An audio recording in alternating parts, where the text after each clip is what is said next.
सब शुक्र है एक भाई तो गया, अब इंशाल्लाह दूसरा जाने वाला है।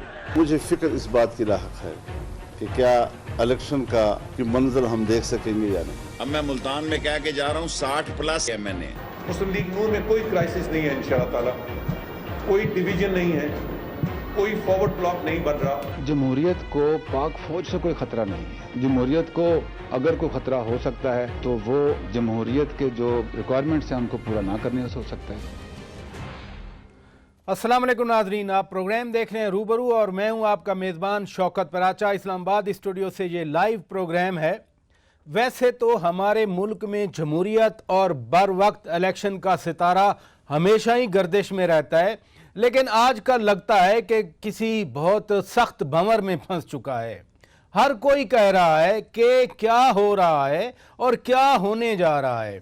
मेरी इत्तलात के मुताबिक वज़ीर आज़म शाहिद खाकान अब्बासी अगले हफ्ते 2 या 3 नवंबर को बैरून मुल्क निजी दौरे पे जा रहे हैं और कहने वाले कह रहे हैं कि वो साबिक वज़ीर आज़म मियाँ नवाज़ शरीफ से बात करेंगे कि तसादुम का रास्ता छोड़ा जाए ताकि जमहूरियत आगे बढ़े और बर वक्त इलेक्शन हो जाएं। लेकिन मौलाना फजल रहमान साहब जो हुकूमत के इत्तेहादी हैं, बड़े सियासतदान हैं मुल्क के, वो तशवीश में मुब्तला है कि पता नहीं वो आइंदा इलेक्शन देख भी सकते हैं या नहीं देख सकते। वज़ीर दाखिला एहसन इकबाल साहब ये ख़तरे का इजहार कर रहे हैं, वो ख़बरदार कर रहे हैं, उनको भी ख़तरा है। वो कहते हैं कि चंद नाकाम सियासतदान और रिटायर्ड अफसरान मुल्क में गैर आइनी सेटअप चाहते हैं। इमरान खान आज मियाँ वाली में कह रहे थे, वो कह रहे थे कि जी बड़ा भाई चला गया, अब जाने की शहबाज शरीफ की बारी है। और वो आसिफ अली जरदारी के बारे में भी यही कह रहे हैं कि आसिफ अली जरदारी की मिडल स्टंप उनको नज़र आ रही है।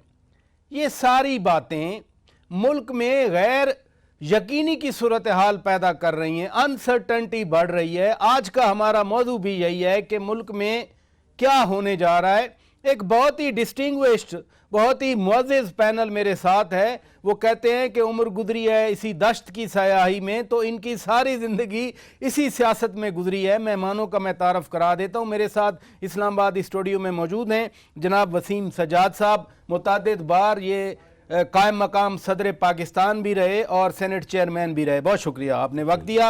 मेरे दूसरे मेहमान हैं सैयद नैयर हुसैन बुखारी साहब, मुतअद्दिद बार कायम मकाम सदर रहे और साबिक चेयरमैन सेनेट भी रहे।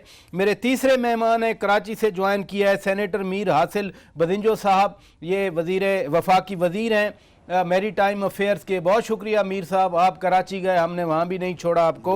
और मुझे ज्वाइन करेंगे अली मोहम्मद खान साहब, रहनुमा हैं PTI के।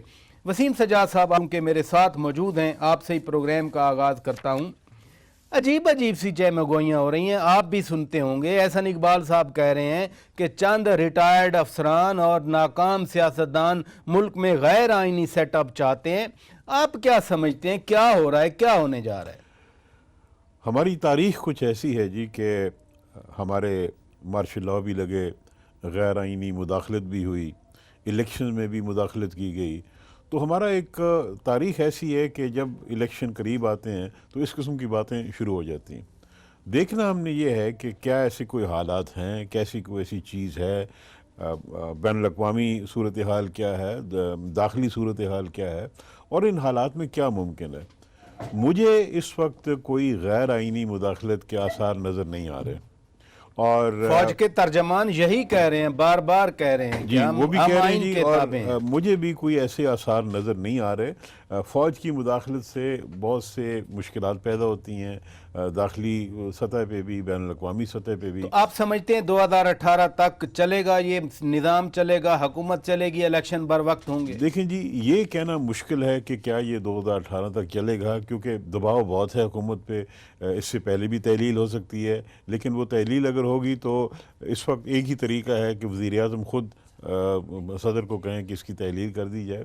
तो ये दबाव जो है अब ये नवंबर का महीना आने वाला है, वैसे आ गया, इलेक्शन ऑलमोस्ट आ गया। तो मेरे ख्याल में इसके बारे में कहना मुमकिन नहीं होगा इस वक्त कि क्या पहले इलेक्शन हो जाएंगे।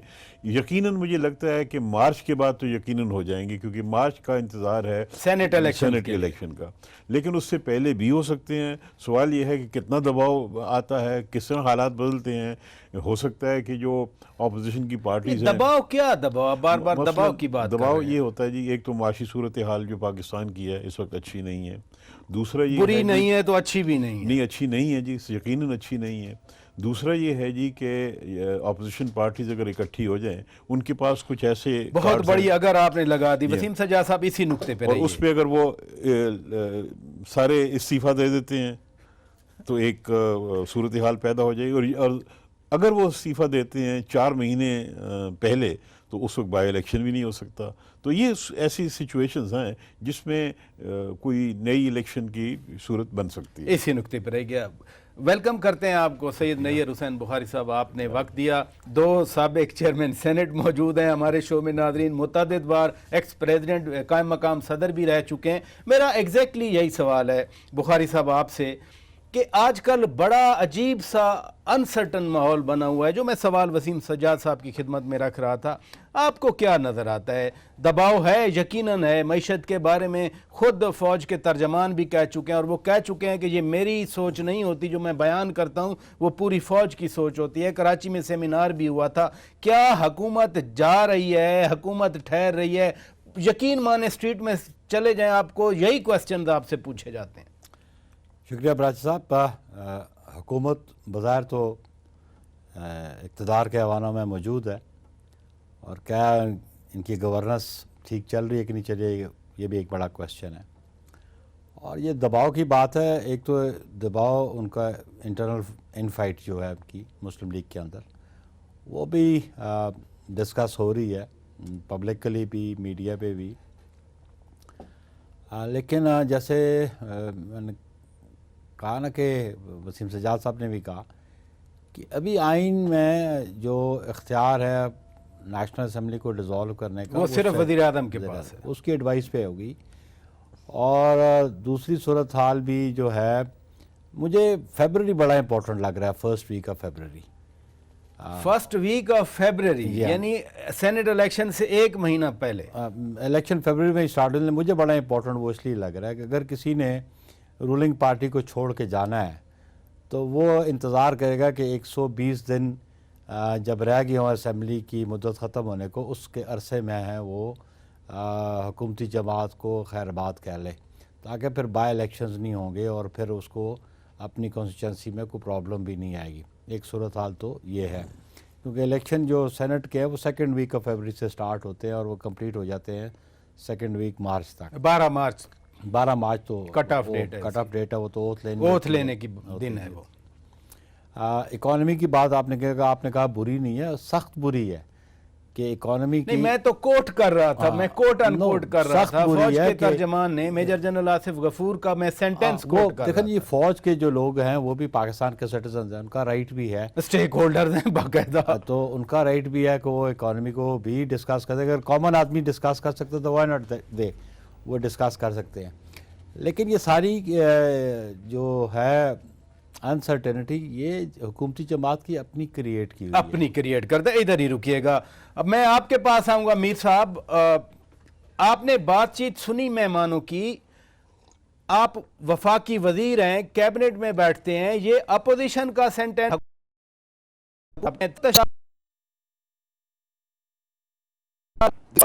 कि किसी ने एक बयान दिया तो हम कहते हैं कि नहीं, अब ये हुकूमत तो गई। ये अभी से नहीं, ये अब हमारा रवैया बन चुका है। वो किसी ने बात की फौज के खिलाफ तो कहते अब तो फौज की और सिविलियन की लड़ाई हो गई, अब तो वो चीज़ें ख़त्म हो गई, अब कुछ रहा नहीं। देखिए, अगर रियासत को इसी तरह चलना है जिस तरह हम बातचीत कर रहे हैं, तो ये रियासत पर चलेगी ही नहीं। मेरे ख्याल में इस चीज़ को बजाय हम सब मिलके इस बात को लें कि जी बस ये हुकूमत ख़त्म होने वाली है। देखिए, ये हुकूमत नहीं होती है, ये पाकिस्तान की हुकूमत होती है। इसमें कल पीपल्स पार्टी होगा, परसों दूसरी जमायत होगी। मैं समझता हूँ कि मुझे अमली तौर पे कोई ऐसा बहरानी सूरत हाल नज़र नहीं आ रहा है कि असम्बलियाँ तोड़ी जाएं या कोई बड़ी मुदाखलत हो। मुझे इन हालात चल रहे हैं, मैं समझता हूँ कि इन्हीं हालात तक आप 2018 तक पहुँच जाएंगे। दूसरी बात कि जी यहाँ पे स्टेबिलिटी हुकूमतों के है नहीं है, इधर तो देखिए मार्शल लॉ के बगैर कौन सी हुकूमत स्टेबल रहा है यहाँ पे। नैयर बुखारी भाई हैं, सज्जाद साहब बैठे हैं, मेरे भाई हैं। मैं तो 90 में एज ए तालिब इल्म एज ए MNA बना था, मैंने तो कहीं 6 महीने सकून के नहीं देखे। और इस अब नई चाशनी जो है वो मीडिया आ गई है, वरना यहाँ पे तो ये था कि आज गया कि कल गया। तो मैं समझता हूँ कि अब हालात थोड़ा बदल गए हैं। मुझे ऐसी कोई चीज नजर नहीं आ रही है। आपको ऐसी कोई चीज नजर नहीं आती? मीर साहब इसी नुक्ते पे रहिएगा। बिल्कुल नहीं। मीर साहब इसी नुक्ते पे रहिएगा। अली मोहम्मद खान साहब, आपके पास आऊंगा। आप सारी बात सुन रहे हैं, अनसर्टेनिटी अच्छी नहीं होती, जमहूरियती मुल्क को आगे लेके जाती है, ये वजीर आजम साहब कहते हैं। आपकी पार्टी जब भी आपके लीडर तकरीर करते हैं वो कहते हैं बहरान है मुल्क में और जल्द इंतखाब होने चाहिए, क्यों फिर? बिस्मिल्लाहिर्रहमानिर्रहीम, अल्लाहुम्मा सल्लि व सल्लिम मुबारक अला सय्यिदिना मुहम्मद रसूलुल्लाह सल्लल्लाहु अलैहि वसल्लम। अपना राजा साहब, आप मुझसे बात करवा के वक्त ज़ाया करवाएंगे, क्योंकि इतना आपने सीनियर पैनल बिठाया हुआ है। वसीम सज्जाद साहब बैठे हैं, बुखारी साहब तशरीफ फरमा है और बदनिंजो साहब भी हैं। तकरीबन 35-40 साल के तजर्बे का निचोड़ आपने बिठा दिया, तो इनसे ही पूछें। मैं जो बात करूंगा वो तो नाक़िस ही होगी, लेकिन बहरहाल आपने सवाल किया है, मैं शॉर्ट रखूंगा ताकि सीनियर्स की गुफ्तगू ज्यादा हो सके। देखें, कायद आज़म मोहम्मद अली जिन्ना रहमतुल्लाह अलैह एक सियासतदान थे और एक कलम के मजदूर थे। और मुझे फख्र है, मैं भी कलम का मजदूर हूँ, वो भी वकील थे, मैं भी वकील हूँ। ये मैं इसलिए बात कर रहा हूँ कि ये मुल्क सियासतदानों ने बनाया था और सियासतदान ही इसको चलाएंगे। और जो हमारी एस्टैब्लिशमेंट है, जो हमारी फौजी जवान है, हमारे इदारे हैं हसास, वो हमारे बाजू हैं। हमने मिलकर इस मुल्क को आगे चलाना है। ये एक आइडियल पिक्चर है, लेकिन हकीकत इतनी आइडियल नहीं है। हकीकत में बहुत जगह बहुत तलख चीजें हैं। मैं ये समझता हूं कि हम इस बात पे मेंटली सब और दिल से इस पे हमें यकीन रखना चाहिए कि इस मुल्क का मुस्तकबिल जमहूरियत में ही है, जमहूरियत को ही चलना चाहिए। और मुझे एहसास है, मुझे लगता है कि जो हमारी जो एस्टैब्लिशमेंट है उनको भी इसका एहसास है कि नहीं, सिस्टम ठीक होना चाहिए, लेकिन रहनी जमहूरियत ही चाहिए। वो जो पहले तजर्बे होते थे ना, आपने बिल्कुल अली खान बिल्कुल दुरुस्त कहा कि सिस्टम ठीक होना चाहिए लेकिन चलनी जमहूरियत चाहिए। इसी नुक्ते पे रुकिएगा नादरीन, ब्रेक लेना है, ब्रेक के बाद जब वापस आएंगे मीर हासिल बदिंजो साहब कह रहे हैं कि ये अजीब सी बातें होती हैं। मीर साहब, इसीलिए हम आपको जहमत देते हैं कि कम अज़ कम थोड़ा सा हमें गाइड करें, कौम को गाइड करें कि क्या होना चाहिए। ब्रेक के बाद बात करेंगे।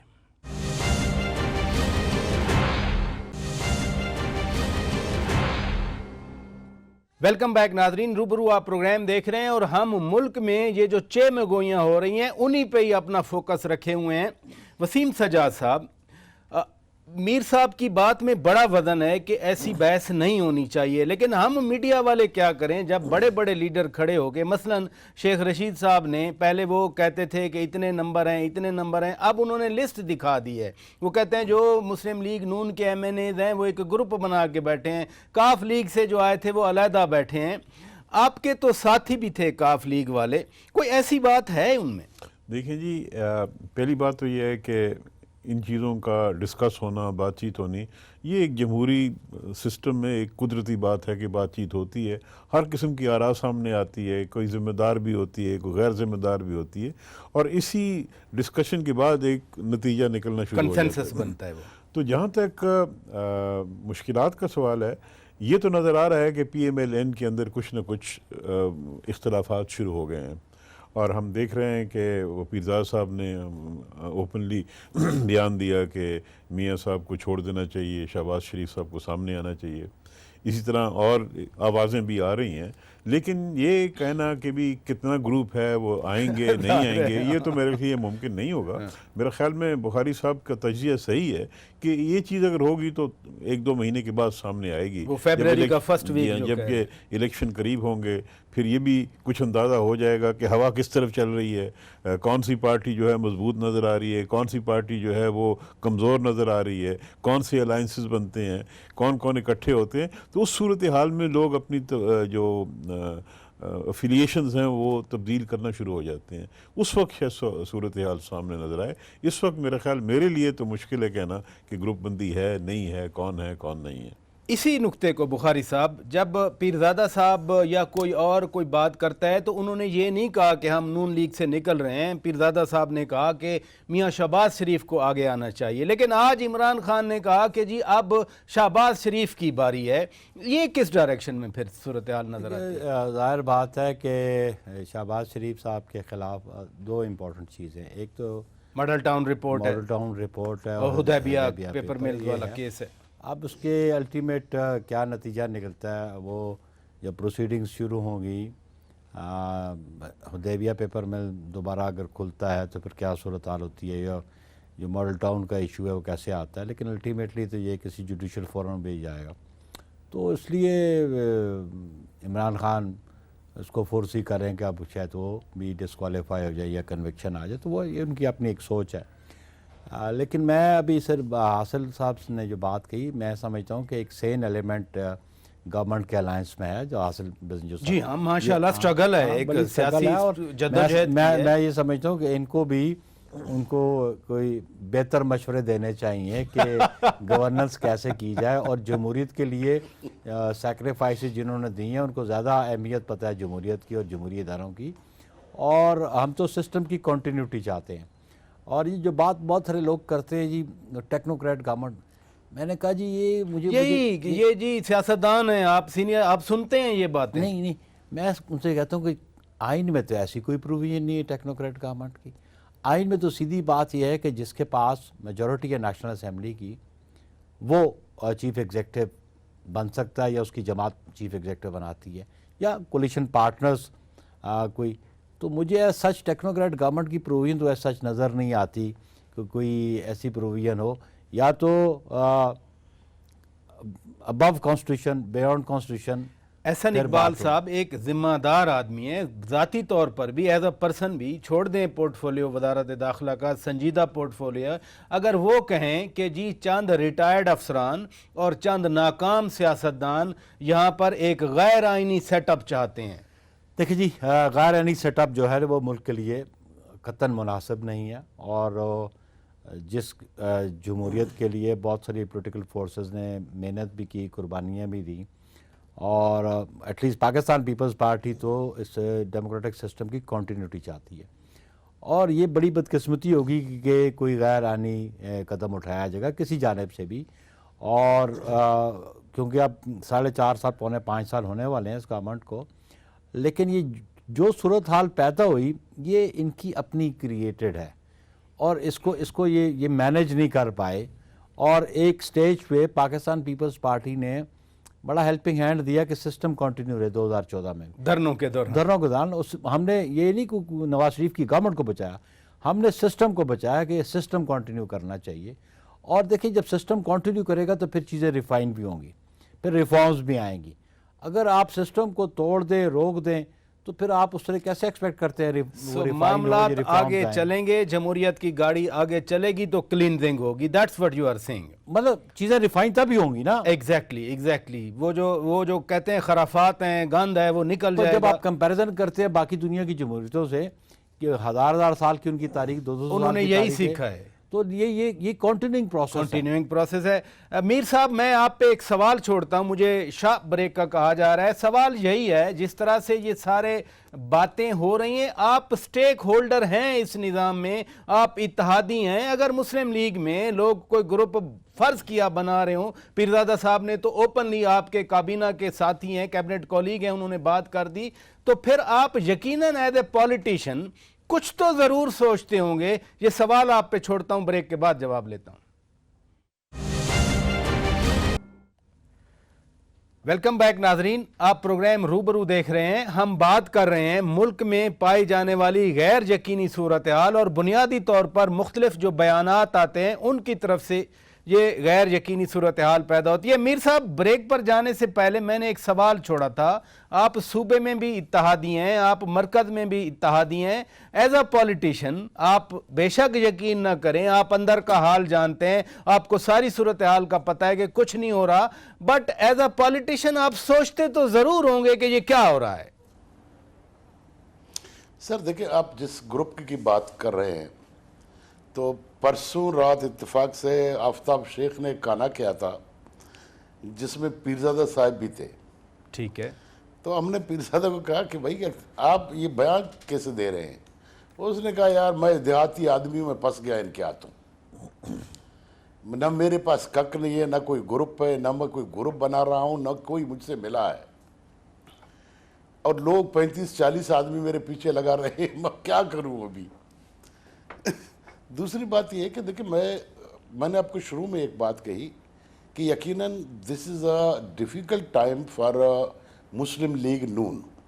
उनके लिए वाकई डिफ़िकल्ट पोजीशन है। उनका कोई लीडर इस हालत में निकाला जाए जो ज़ाहिर है कि मेन आदमी होता है, तो उस पार्टियों में क्राइसिस होते हैं, मगर उस क्राइसिस को मैं कहीं इस तरह नहीं देख रहा हूँ कि इस क्राइसिस के नतीजे में कोई सिस्टम चला जाएगा।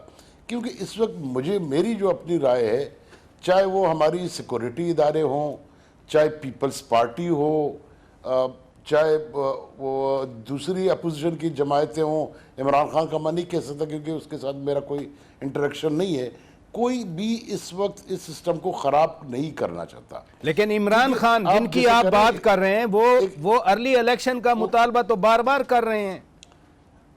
सर मेरा तो उससे कभी कोई इंटरेक्शन नहीं है, इसलिए मैं उसके मतलब बात भी नहीं करूंगा। ये मेरे दोस्त बैठे हैं आपके पास, वो दोनों मेरे उस्ताद हैं, चेयरमैन रहे हैं मेरे, मैं दोनों का शागिर्द रहा हूँ, ठीक है ना। तो मेरी राय ये है कि इस किस्म के जैसे इकानमी ख़राब है, यकीना ख़राब होगी, तो अगर क्या असम्बलियाँ जाने से इकानमी अच्छी होगी, उससे तो और ज़्यादा मुश्किलात होंगे। इसीलिए कोई भी इस वक्त इस मामले सिलसिले को ख़राब नहीं करना चाहता था। कल बिलावल का बयान है कि बाकी ठीक है, हुकूमत जाती नहीं जाती, हम असम्बलियों और सिस्टम के ख़िलाफ़ नहीं है। देखिए, मेन स्टेक होल्डर यही है। मुस्लिम लीग नून ज़ाहिर नहीं चाहेगी, पीपल्स पार्टी नहीं चाहती है। मुझे तो खुद सिक्योरिटी इदारों वालों की भी राय यही लग रही है कि हम कोई ऐसा काम न करें जिससे ये सिस्टम चला जाए, क्योंकि सिस्टम ख़राब करना बड़ा आसान होता है, मगर इसका बाद में जो इसको रिपरकशंस होते हैं वो सबको अंदाज़ा है कि वो अनकंट्रोल्ड हो जाएंगे। आप टेक्निकल गवर्नमेंट के लिए फिर आपको जुडिशरी का सहारा लेना होगा, फ़ौज भी अपने आप को ख़राब करे, जुडिशरी भी अपने आप को ख़राब करे, ये सारे लोग ख़राब होकर आके फिर वो जो मुशर्रफ के ज़माने वाले स्टेज पे चले जाए। मेरे ख्याल में वो दौर गुजर गया है, अब उस तरह चीज़ें नहीं जाएंगी। ये बहरहाल रींगते जिस तरह धक्के खाते हुए ये 18 तक सब पहुंच जाएंगे, और 18 के इलेक्शन के बाद जो रिजल्ट आएंगे वो ज़्यादा अहम होंगे। इसी पे रुकिएगा अली खान साहब, इधर भी डर और कुछ न कुछ थोड़ी थ्रेट परसेप्शन तो है कि कोर्ट में केसेस लगे हुए हैं। जहांगीर खान तरीन साहब का केस लगा हुआ है, खुद इमरान खान का केस लगा हुआ है, वो इलेक्शन कमीशन में हाजिर भी हुए। तो आपकी पार्टी भी की कुछ इस तरह अंदर से ज़रा डर खौफ का शिकार है कि पता नहीं क्या फैसला आ जाए? देखिए, मुल्क बनाना बहुत सब्र का काम होता है, मुल्क को चलाना उससे भी ज्यादा सब्र और हौसले का काम है। और फिर पाकिस्तान जैसा मुल्क जिसमें बार बार तजर्बे हुए हैं।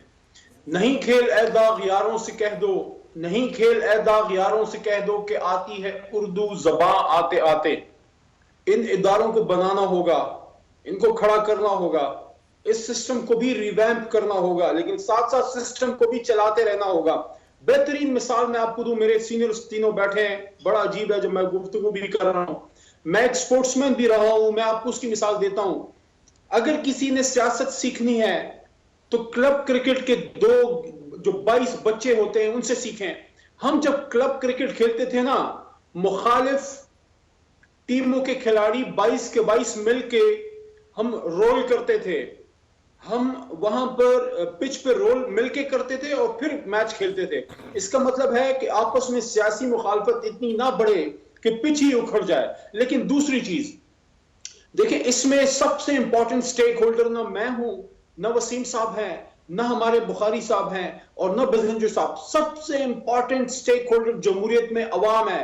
और अवाम जब तक इस सिस्टम के साथ खड़ी नहीं होगी, जब तक अवाम को ये एहसास ना हो कि ये पार्लियामेंट मेरे मफाद में काम कर रही है। लेकिन यहां पे बहुत अफसोस के साथ मुझे कहना पड़ रहा है, बावजूद इसके कि मैं इस पार्लियामेंट का हिस्सा हूं, कि इस पार्लियामेंट को चलते भी रहना चाहिए, लेकिन अफसोस के साथ मुझे कहना पड़ रहा है, मैं इसका इजहार करना चाहता हूं कि पार्लियामेंट के अंदर से अवाम के मसाइल का हल नहीं निकल रहा। और उसमें जिम्मेदार भी हम लोग हैं जब हम पार्लियामान को अहमियत नहीं देते, जब वज़राए आज़म और बड़े लीडरान और वजीर साहिबान आते नहीं है, जब पार्लियामेंट को हम लोग अहमियत नहीं देते, अवाम फिर उससे पीछे हटते हैं। तो इन चीजों पे जरूर सोचना होगा कि जमहूरियत हमारा मुस्तकबिल है, लेकिन इसको ऑटो पायलट पे ना रहने दें। यानी आप ये इसमें जमहूरियत डिलीवर भी करे, अवाम के मफाद में काम करे, इसी नुक्ते पे रहिएगा। वसीम सज्जाद साहब, जिस इन्वायरमेंट की मैं बार बार बात कर रहा हूँ, फौज के तर्जमान ने दुरुस्त कहा कि जमहूरियत को पाक फौज से कोई खतरा नहीं है।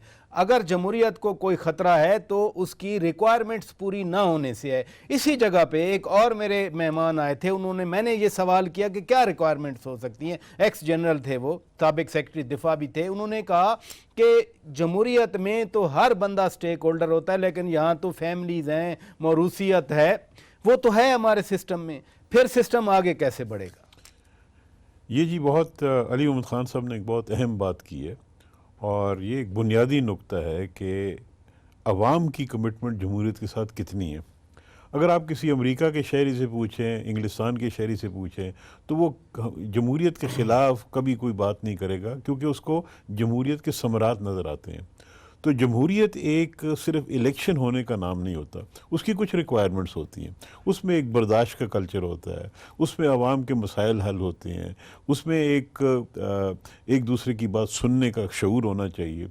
तो यहाँ पे वो मुझे चीज़ें नज़र नहीं आ रही। लेकिन सब कहते हैं कि हम तो आवाम के लिए काम कर, मेट्रो बस बनाई आवाम के लिए, और ट्रेन आवाम के लिए, मोटरवेज आवाम के लिए। क्या इस वक्त बेरोज़गारी ख़त्म हो गई है? क्या महंगाई ख़त्म हो गई है? क्या जो लॉ एंड ऑर्डर है वो बिल्कुल सही हो गया है? ये सारे मसाइल हैं आवाम के। बेरोज़गारी एक बहुत बड़ा मसला है, तो उसके लिए कोई कोशिश होनी कि इनकी मुश्किलात कम की जाएं। क्या लोड शेडिंग ख़त्म हो चुकी है?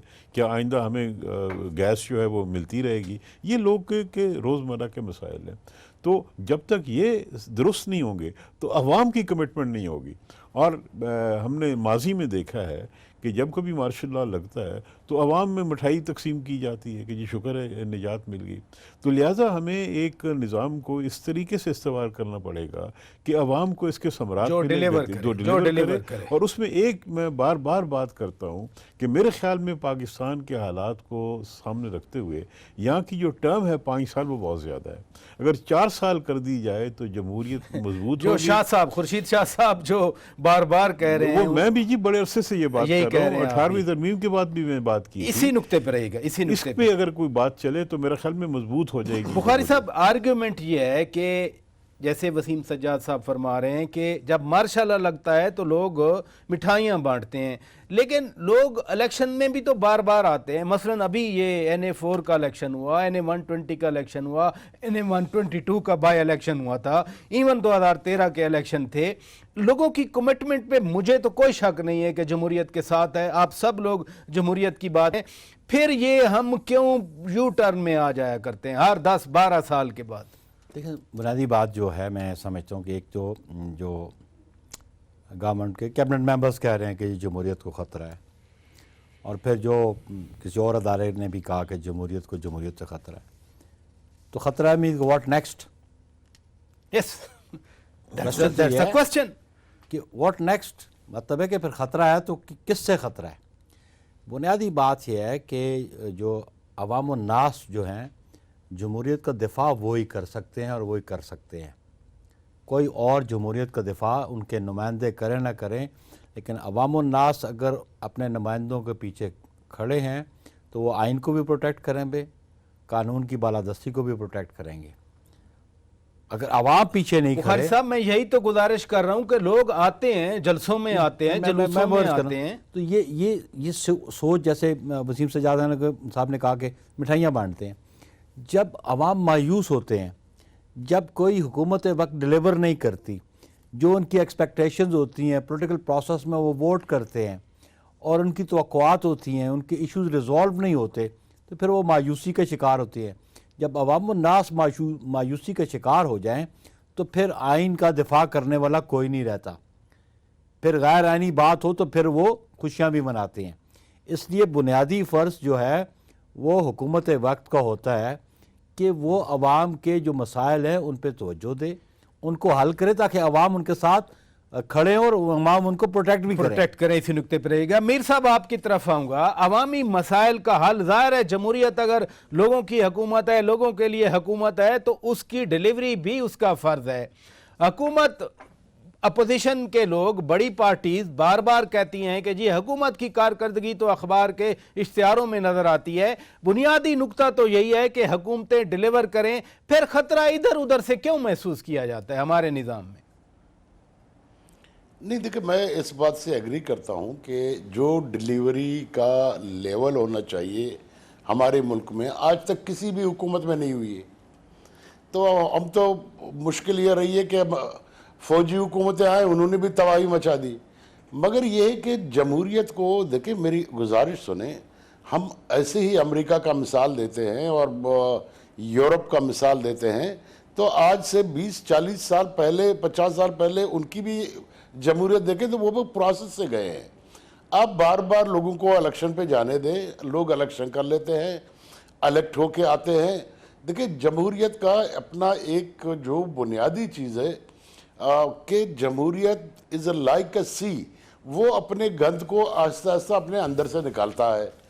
हम सब हुकूमत आ गई, हम कहेंगे जी सब कुछ नया हो गया, लोड शेडिंग ख़त्म हो जाएगी, बेरोज़गारी ख़त्म हो जाएगी। ऐसा नहीं होता है। इसको हुकूमत को नहीं, अगले 3 हुकूमत लाएं तब भी मुझे अभी तक पाकिस्तान के जो इतने मसाइल जमा हुए हैं वो ख़त्म होते हुए फिलहाल नजर नहीं आ रहे। गंभीर मसाइल है मीर साहब, गंभीर मसाइल है। मेरी बात मुकर कर, देखिए थोड़ी आप बात सुने, अगर आप लोगों को थोड़ा इस सिस्टम को चलने दें, जो डिलीवर नहीं करता है उसको अवाम